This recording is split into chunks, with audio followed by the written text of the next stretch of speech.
Yeah, good morning everybody. Today we will be discussing about this EDD calendar which in Nizamabad district is following.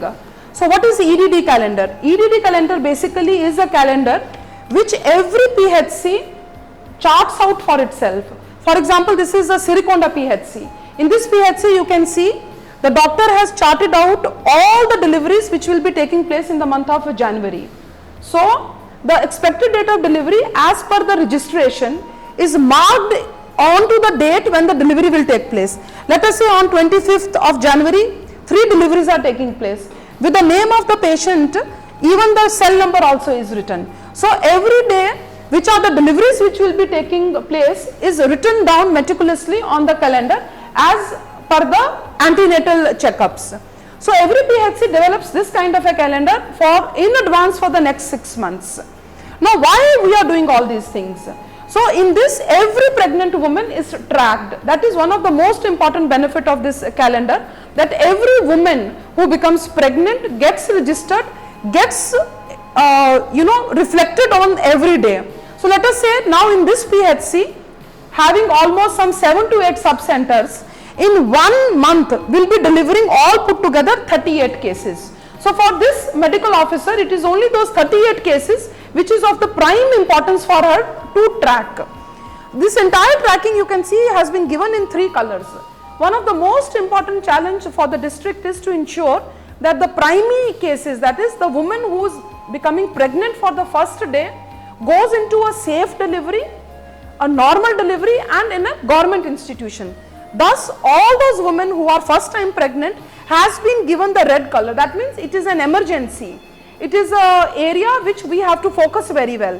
So in this case, let us say this M. Mansa or Manjula are written in red. That means these are first time going for pregnancy and at any cost they should be delivered normal with safe pregnancy in a government institution. Similarly, there are certain high risk cases other than the C-section. Let us say those cases are having cardiac cases, they are diabetic, they may be having some cardiomyopathies or some liver issues, that is jaundice. In that case, all these cases directly should be referred to a higher center. So no PHC should actually entertain these high risk cases for a better pregnancy management and decreasing MMR and IMR. So this is the way how the prioritization of the every case is done by mapping on the calendar day wise, month wise for the next 6 months. This will help us in planning of the delivery. Actually the most critical part is that almost 7-8 months the pregnant woman is with the government staff, with the Anganwadi, but at the time of delivery somehow she enters into a private hospital. So this will actually track that all the paramedical staff, all the supervisory staff of the health and the ICDS department will be concentrating in any given day on these 38 cases only. Thus, by planning their delivery, doing a very thorough birth planning, we will be reducing the maternal mortality rate, we will be decreasing the infant mortality rate as well as the morbidity rate. Thus, we will ensure that there is a decrease in overall the caesarean section. In Nizamabad district, we have seen that all those deliveries, the first pregnant woman which has gone into the private hospital, 88% have undergone the caesarean section, whereas the same number in our government hospital is not more than 25 to 30%. So one of the main objective of this entire exercise also is to identify those pregnant women, first time pregnant women, and linking them with an institutional delivery in the government hospital, so that the overall caesarean rate, which is 88%, decreases over a period of time. Similarly, let us say now in this month 38 deliveries have taken place. That means 38, this January 2017, you add 18 months into it, all the 38 infants should get vaccinated within that 18th. So the tracking of the pregnant woman, where she gets delivered, decreasing the maternal mortality rate, decreasing the infant mortality rate, and ensuring the universal coverage under immunization is in the main principle of this calendar.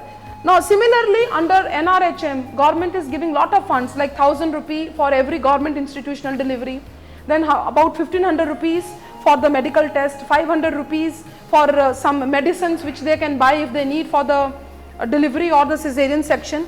So let us say in this PHC, in January month 38 deliveries have taken place. So as a DMHO or as a district collector, we can find out whether 38,000 rupees of JSSY fund was actually given it to or not. So the monitoring of even the NRHM fund also can be linked to this entire calendar activity. Similarly, for spacing, let us say now the first pregnant woman, whoever has been delivered as the first child. So we know these are, let us say, some 15 cases which are there who have delivered the first child. So the contraceptive focus of, let us say, the spacing can be focused on these 12 mothers. Then there will be some mothers who would be completing 2 children. So those women, let us say in this case, another some 18 such women can be actually focused for a permanent sterilization. Maybe the mother can be motivated for tubectomy, or the father can be motivated for vasectomy.